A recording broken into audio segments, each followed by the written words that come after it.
welcome to Know Your Mobile. I'm Basil. I'm here with the Asus Padfone. I've also got a Sony Xperia Z and Xperia Tablet Z, and I'm here to basically compare the three, and figure out whether the Padfone is a really viable option when compared to the two most premium Android devices out there. So you have the Xperia Z. It's a gorgeous phone, quad-core, 1.5 gigahertz. It's got oodles of RAM, everything you need to really have a premium experience, and the design is absolutely stunning. Jumping onto the tablet, and again, it is the most premium designed tablet out there, just 7.9 millimeters thin. It's truly an impressive feat of engineering. It's also weather resistant, waterproof, up to a depth of 1.5 meters for a full 30 minutes. That said, they are two devices, but how do they compare to Asus's Padfone 2? Now, this isn't the latest Padfone, oh no, but this is the one that you're going to be able to get your hands on around the same time you can get your hands on these two. It packs a HD display, that's 800 by 1280 on the tablet, and on the actual tablet you haven't really got any connectors as such, but it does pack a trick up its sleeve. If we flip it around, we can see you've actually got a quad-core phone in there. If we pull it out, we can show you the actual phone unit. Just put that to the side, and you've got that 720p display on the phone. It's a Snapdragon S4, again 1.5 gigahertz, so it's got the same core specs as the Xperia Tablet Z and indeed the Sony Xperia Z. But is one device or 1.5 devices better than two? Well, that's what we're here to help you find out. As far as the design goes, the Padfone really can't stand up to the likes of the Tablet Z. We've already extolled just how wonderful the Tablet Z feels in the hand. And indeed, the Sony Xperia Z feels more premium than the Padfone. It is glass front and back, so it does feel slightly delicate, but the weather resistance really does put our minds at ease a little bit. We haven't heard of anyone dropping it just yet, breaking the front and back, and we don't really know how repairable it is. But we're not put off by the glass front and back just yet. The Padfone is markedly more plastic, especially on the back. You have a spiral finish, and it does add a degree of grip to the Padfone. Ultimately, though, it isn't going to be as premium. There's a metal rim around the sides. As far as ports go, you've got a proprietary charger, which is a bit irksome, while the Pad does charge via micro USB. We're not huge fans of proprietary chargers, none of which the Xperia Tablet Z or the Xperia Z, have. That 4.7-inch 720p display looks great, and it's a Super IPS Plus panel. We can activate outdoor mode, turn off auto brightness, and make everything just look that little bit brighter in this lighting, and you can see it really does perform well. The 441 ppi, that's pixels per inch, on the Xperia Z, however, win out every single time.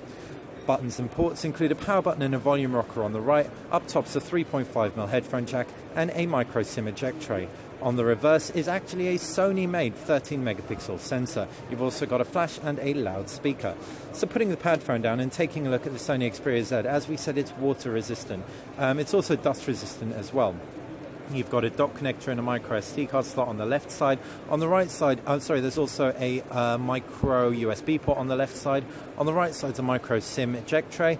Underneath that dock, and a power button. Now, this power button is beautifully positioned, considerably better than on any other phone out there.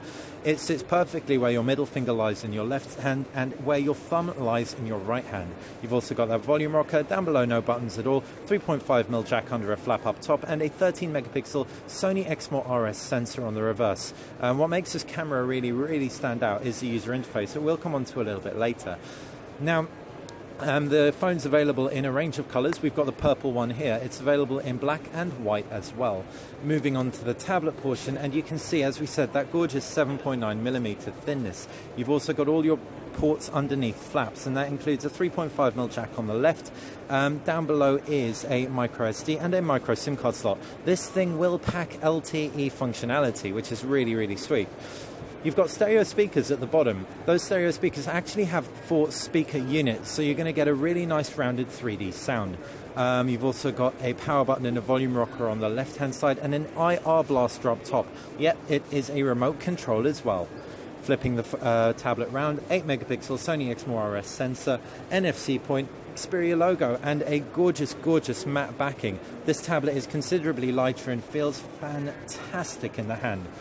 On the front, you've got a full HD display, making for an ultimately premium experience throughout both the phone and the tablet, and a lot more pixels per inch than on the Asus Padfone. The Asus Padfone screen, however, as we said, is Super IPS Plus, looking perfectly respectable. can't stand up to Sony's Mobile Bravi Engine 2. As far as the user interface of both devices go, let's just redock the Padfone, and we can take a look at this very, very stock version of Android. So Android purists out there might actually prefer what Asus offer. It's got a few customizations in terms of quick settings, and the same can be said for phone. Pre-installed applications and widgets. However, it is not going to be as thought through as what Sony have done in terms of their UI. If you long press the home screen, for example, you can actually swap out your themes. These themes are really tightly integrated into the whole experience. If we tap through on a theme, we can see it doesn't just change the background wallpaper, it also changes the highlights of your widgets. And if we lock the phone, unlocking the phone reveals this gorgeous, gorgeous wallpaper that's wholly complementary to the theme in general. So what that means, again, as we said, it's a much more thought-through user interface experience. They both, the Padfone, packs Android 4.0, not even 4.1, and it's 4.1 on the Sony Xperia Tablet Z and the Sony Xperia Z. Having said that, when the Padfone reaches market end of May, it may well pack the newer version of Android, Jelly Bean. As far as the cameras go, the 13 megapixel Sony sensor on the Padfone is good, but we did do some direct comparisons between the Padfone and the Padfone, and the Xperia Z, and the Xperia Z won out every time. The user interface of the Xperia Z is a real highlight. It's got this intelligent auto mode called Superior Auto, and it really does detect the scene for you perfectly well. Internals, you've got Snapdragon S4 processors in both, and they perform very comparably, so there's no real point of differentiation there. The only real thing is in terms of practicality. The Sony Xperia Z enables you to use 2 units, your phone and your tablet simultaneously, whereas the Padfone doesn't. Having said that, the Padfone does pack some key advantages. You only really have to have one set of game saves, for example. In addition, if you use a keyboard like SwiftKey, which saves your keystrokes, you only really have one set of keystrokes being saved. WhatsApp, being able to use apps like that on the tablet are really, really enjoyable. So ultimately, which is better for you is really up to you. You are going to be paying a lot more for the Sony experience. As we said, it is more premium. The phone costs quite a lot, £529 or thereabouts, if not more. And the tablet will be in that region as well.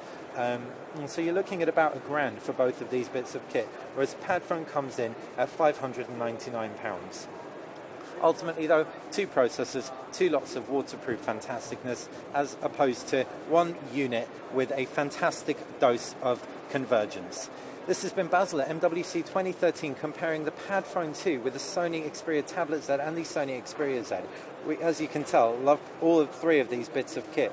If you've got any questions about them, please feel free to fire us a comment in the comment section below. If you've enjoyed this video, click subscribe, and if you enjoyed this channel, just click like. Subscribe, got that the wrong way around. You get the idea. Just like us and subscribe to us. Thank you.